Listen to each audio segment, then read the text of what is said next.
Welcome to what's going to be another great DevNTell. So if you didn't know, DevNTell is a 30-minute window for members of the DAO to showcase something they are passionate about or been working on. It's going to be an awesome project you've been working on, demonstrating unit testing best practices, automation goodies, smart contracts, how to structure a project, etc. Basically, if you got a passion for something, this is your opportunity to share it with the community. And today I am happy to introduce to you Aditya, who will be demoing the particle project. Take it away, Aditya. Hi everyone. I'm Aditya, and today I'm going to be showing something I've been working on the past 3 weeks.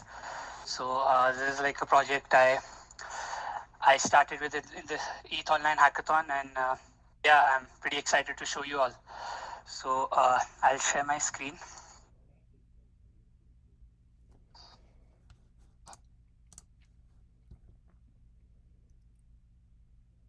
Please let me know if it's visible. Yep, I can see it. Okay. Yeah.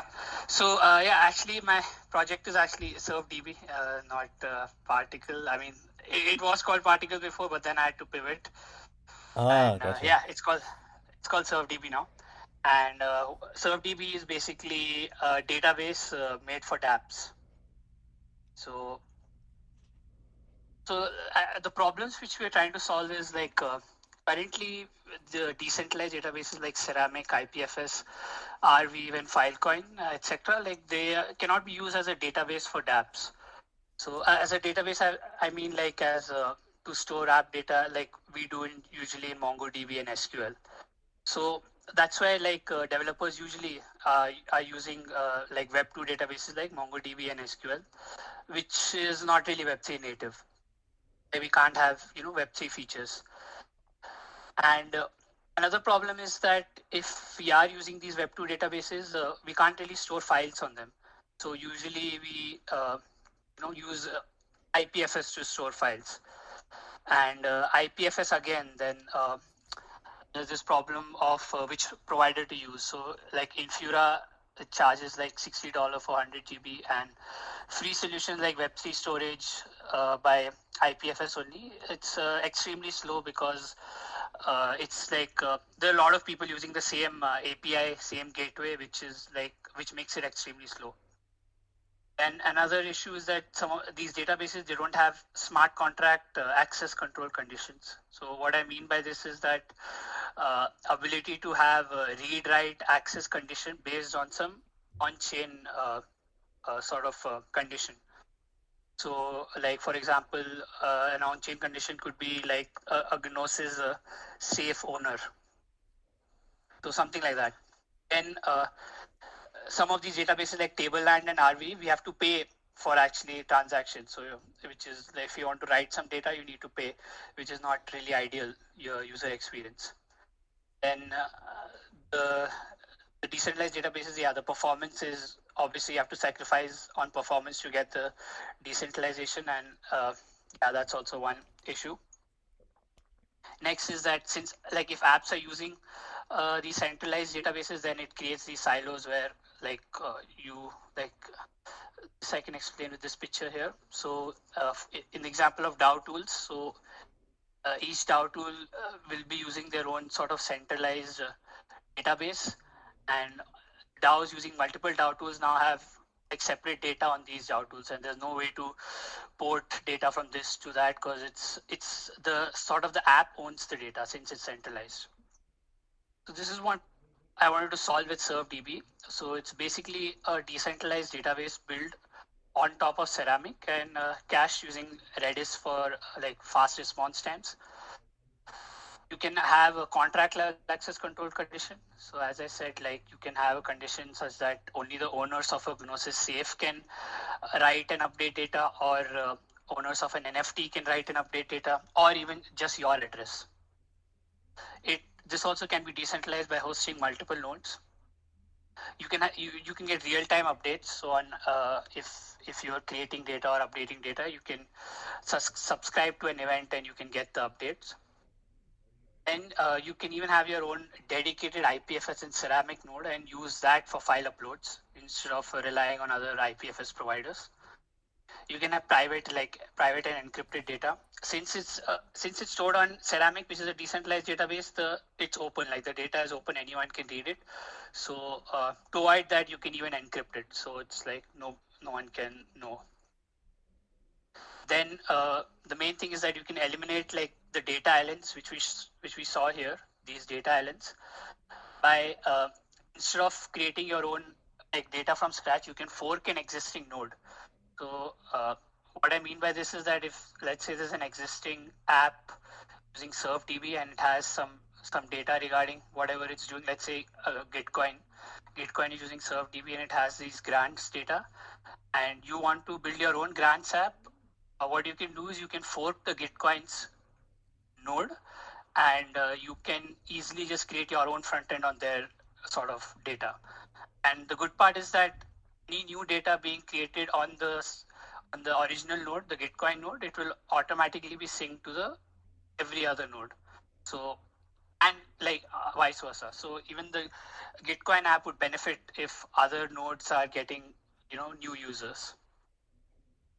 So yeah, this was the background. Let me show you a demo. So this is sort of like the dashboard page where you can create your instance, SurfDB instance. So this is like the instance is sort of deployed on DigitalOcean. So for that, before this, you sort of need to add your DigitalOcean access API keys. I have already added, so I'm not showing. But yeah, once your DigitalOcean access keys are added, you can create your instance. So you can select the regions. So these are all the regions which are offered by DigitalOcean. So select Bangalore since I'm from Bangalore. Then you can select the size medium. And what you can do now is you can either create just a SurfDB instance, or you can create it with the Ceramic and IPFS node. So like you'll get your dedicated sort of IPFS and the Ceramic node. So I'll do this. So yeah, this process takes a while. Like it can take up to 3 minutes, because the first we need to sort of create in DigitalOcean they call it droplet, which is like a VM, like a bare minimum VM. So so right now it's basically we are on creating droplet stage where DigitalOcean instantiates a VM, and then once that VM is instantiated, we have to set up the Surf client and all the other IPFS node and Ceramic node. While this is loading, we can see what's actually happening in the background. So how it works is, so this thing is also using SurfDB as its database, this app. So what I did was encrypting the DigitalOcean keys and storing it on SurfDB. Then when we create an instance, we decrypt the key and then call the DigitalOcean API to create a droplet and a space. So space is basically like the S3 storage stuff. And when the droplet is ready, we call an API to the Surf controller, which installs the Surf client and sets up the IPFS node and the databases on the droplet. Once that is done, we can query the Surf client on the IP, so the IP is assigned. So on this IP and port 3000. So once we get the IP, this means that the droplet is ready, but now we are initializing the server on the droplet. This will take a couple of minutes. Till then, I can use this instance I created earlier and demonstrate like the capabilities. So using Postman, I can just ping it, check, yeah, it's running. So the first basic thing we need to see is the authentication. So the SurfDB, we always need to authenticate before we can do anything.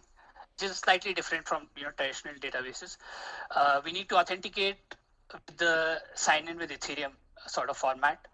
So basically, we need to sign a message and send that signature so that we can verify that we own this address, like this is my address.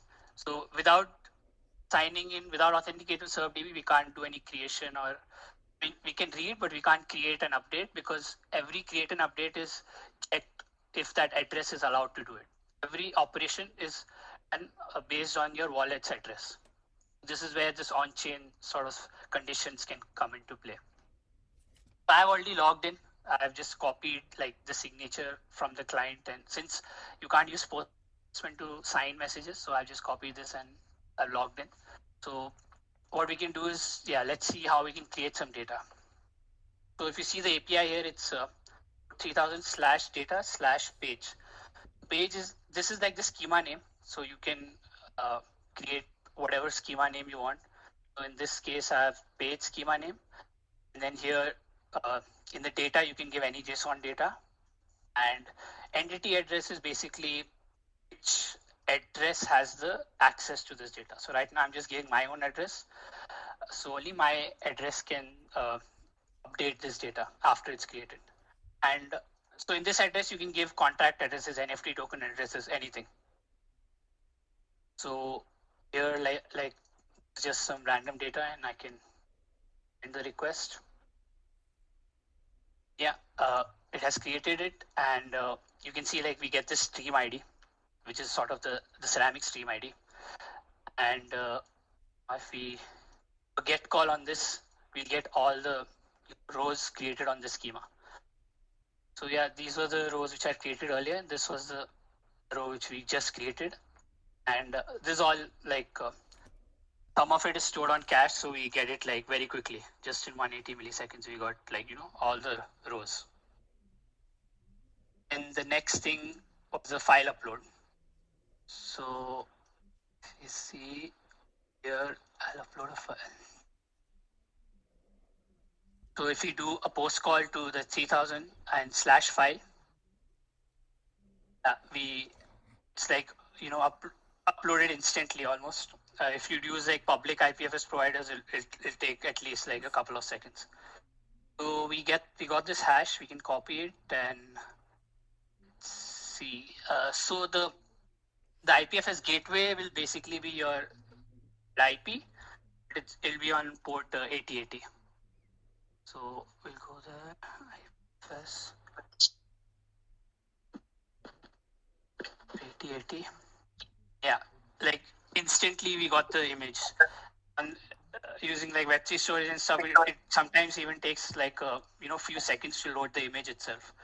Since you have your own dedicated gateway, IPFS gateway, it will load instantly. Now, so this instance, let's see, yeah, so it's active now.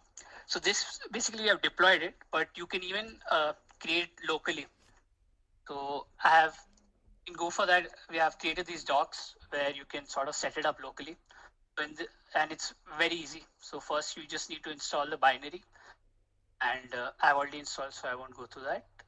And the next is we have created this package called create next surf app, which is basically it will scaffold like a Next.js app with Rainbow Kit and SurfDB, already set up. So I'll do this.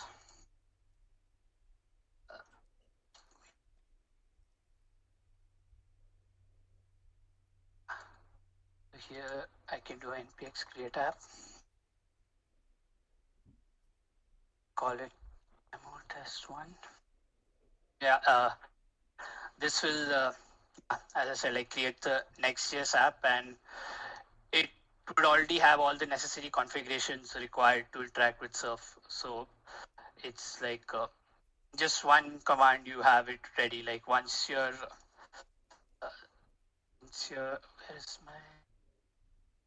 once your instance is ready, what you need to do is just copy this IP and add it to the fields in this app which we are creating. So I'll just wait for this to create. And sorry, this is creating a front end scaffold for you to be able to connect to a front end to SurfDB.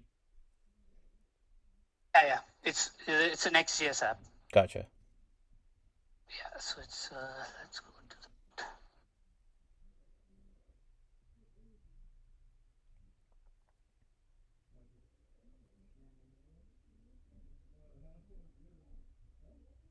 So yeah, here if you see, the first thing we need to go to like the this file serve client, and here we can add that IP which was deployed. And yeah, let's run it.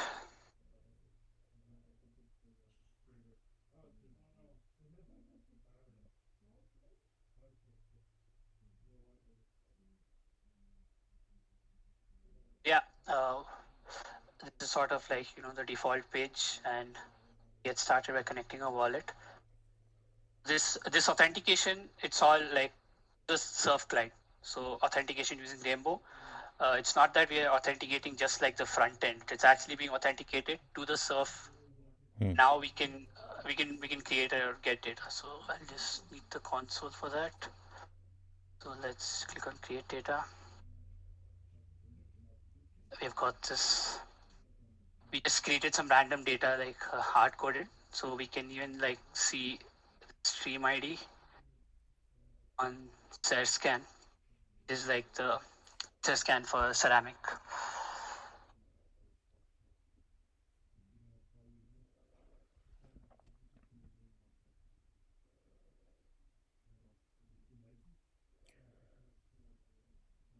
So Yeah. I may have missed it, but how do you? Well, actually no. Continue on. I'll let you finish, and then we'll save the questions for the end. Right. Yeah. Yeah. This was a stream which was created, and like you can even get data, and instantly we get uh, rows. So this is like whenever you create data, it gets cached on Redis, so you get it like instantly. So let's see what is in the code. Here, what it comes with is the API setup. So Auth API is already set up, which is sort of integrated with RainbowKit. Then the data API. So using this, like you have this SDK, our surf client, sort of JavaScript SDK, which you can use to do all the operations, create, update, read. So this is what is set up in this app. And so like after this, like after you install this, you can go through the docs, and all the operations are listed here: create, read, update, real time, even like the Next.js example. So yeah, like, this was the demo. Yeah, this is awesome, man. This is this is an area I've been dabbling in as well. As there's like nothing really built on top of the existing decentralized storage solutions we have now. But this is fantastic. Um, the question I had was when you were doing the create post, you were creating data. It looked like, but what's the process to create your actual schema definition? So it's right now there is no like it's no SQL, so there's no schema as such. Doesn't matter what the data is in this JSON. Oh, okay, I see. And whatever, It's yeah, stored directly on Ceramic. I mean, unless in the future you could create like in Ceramic, there's this thing called schemas where you could create streams out of a schema. But right now it's all free form. You can just create anything. I see. This schema name is basically to group, to help in grouping it. So like it's indexed based on the schema name. Like let's say all the pages. Like if you want to get all the pages, you can just simply get call on this. That's why the schema name is used, but Uh, it doesn't mean anything. There's no actual schema defined. I see. So this is kind of like a grouping key of sorts. Yeah, yeah. Gotcha. Gotcha. Uh, Crowd, any questions from you? This is so awesome. I had just one question. Do you have any plans to move away from Digitalocean? I do like that it fits into like the SurfDB theme, but just curious. So I started with DigitalOcean because it's.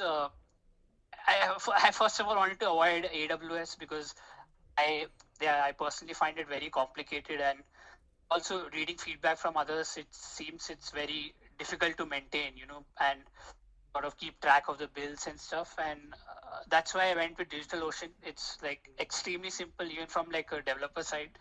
Just you just need to add your one API key, and using that key, you can just create a virtual machine very easily.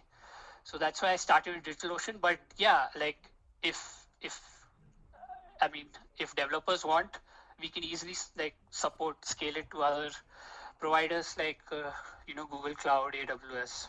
But for now, it's on DigitalOcean. And is it only deployed on one node, or is there some fallbacks also that DigitalOcean provides? DigitalOcean does not provide any like DigitalOcean is just providing a VM. Everything else I'm doing like setting it up and adding like the nodes and stuff. As I Yeah, said, like you can if you really want to decentralize, you can host multiple nodes.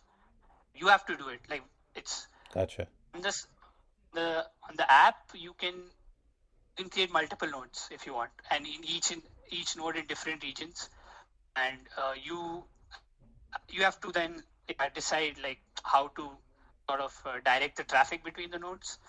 But you can easily like create multiple nodes. You can just create a like a safety node and just not use it. Use it only if something happens to the main node. The data will always be in sync. Right. Cool. Cool. Any other questions from the crowd?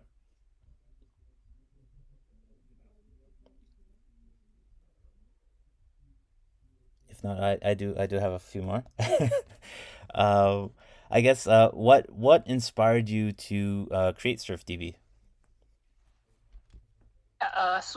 Because I was facing the problems which I mentioned here, like so I'm sort of also working on like this other project where we are building like a DAO tool for DAOs like operation management Mm, and like task management. So this also I've given a demo in the previous DevNTell, but yeah. so while building that, uh, uh, we sort of internally had a discussion of how we can decentralize our infrastructure because we were using MongoDB, and we just couldn't find an easy solution. Like Yeah. there was no way to use any of the these databases which I mentioned as as simple as how we are using the traditional Web2 databases. So I'm sure all other like DAO tools which want to decentralize them, so they can't decentralize because there's no tool out there to even help them. So Yeah. that's why I felt like this is like a missing point, and like not just that, like SurfDB you also have like very easy like deployment. Yes. Usually like, right now if you see like IPFS nodes and Ceramic node, it would encourage more people to deploy their own IPFS nodes, which help in the overall decentralization of IPFS and Ceramic. So there are like two benefits to it. Like you get your own node, and you also contribute to the decentralization aspect. Beauty. Because right now, I'm sure at least for Ceramic, only the core team has nodes. I like apart from the core team, I highly doubt anyone is operating their own Ceramic node. Because it's hard. It's a bit complicated, and but what I want from SurfDB is just one-click deployment. No difficulties and just straightforward, Yeah. easy solution. Yeah. Yeah. Definitely. We gotta definitely lower the technical barriers for people to start using this tech more freely. So this is wonderful, and thank you for building something like this. And on the topic of building, do you is this open source? Do you need any particular helping hands from the DAO to start to continue building it out, or Yeah, it is open source. I can like the core client is not open source, but all the other libraries and stuff which help with the orchestration is open source. Yeah, definitely I could use some help there. And yeah, basically I think mostly I need help is in feedback. And right now I'm assuming devs need this kind of solution, but I don't know. So I really want some developers to try it out, and like our docs are very easy to get started with. I will definitely share this, and just please try it out. See, like really want to know what other features we should have. So like that feedback, so it would be really helpful. And is there any process to sign up for like a beta test or something, or anybody can go use it today? So this deployment is I have not it's not live yet, and this Yeah. this might take some time because this is like it's slightly critical because we are handling the user keys and like deploying it in production. Like I need to do some more checking, so this might take some time, but you can install it locally. You can Cool. run it locally. It's very easy to do it. Just need to install the binary and run it. So you will have all the features that I showed. Excellent.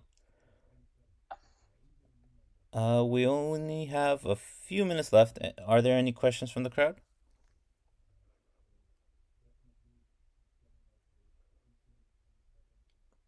Going once. Going twice. Sold. Well, all right. Thank you very much again, Aditya. This was a fantastic demo and something that I'm sure a lot of folks have been clamoring for but haven't been able to find. But this is fantastic that you've taken the initiative to build this out. So fantastic work. And yeah, really looking forward to see how this develops and really rooting for mass adoption for this. So good on you, man. Thank you so much. So where can I share like the relevant links, the docs, and mainly just the docs? Yeah, so I was actually going to follow up with you after the fact. So you can send those to me and I'll be posting them in the blog. Or alternatively, you can post them in this chat for everybody else to have beforehand as well. In the developer voice chat, I mean. All right. Cool. Okay, thank you so much. All right, gang. With that, I want to wish everybody a fantastic Friday and weekend. And yeah, we will see you back here next week. And a reminder, we have new DAO level roles.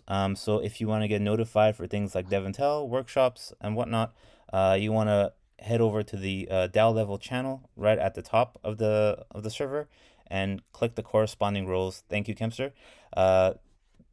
Click the corresponding role for notifications you're interested in. And with that, we will stop the recording.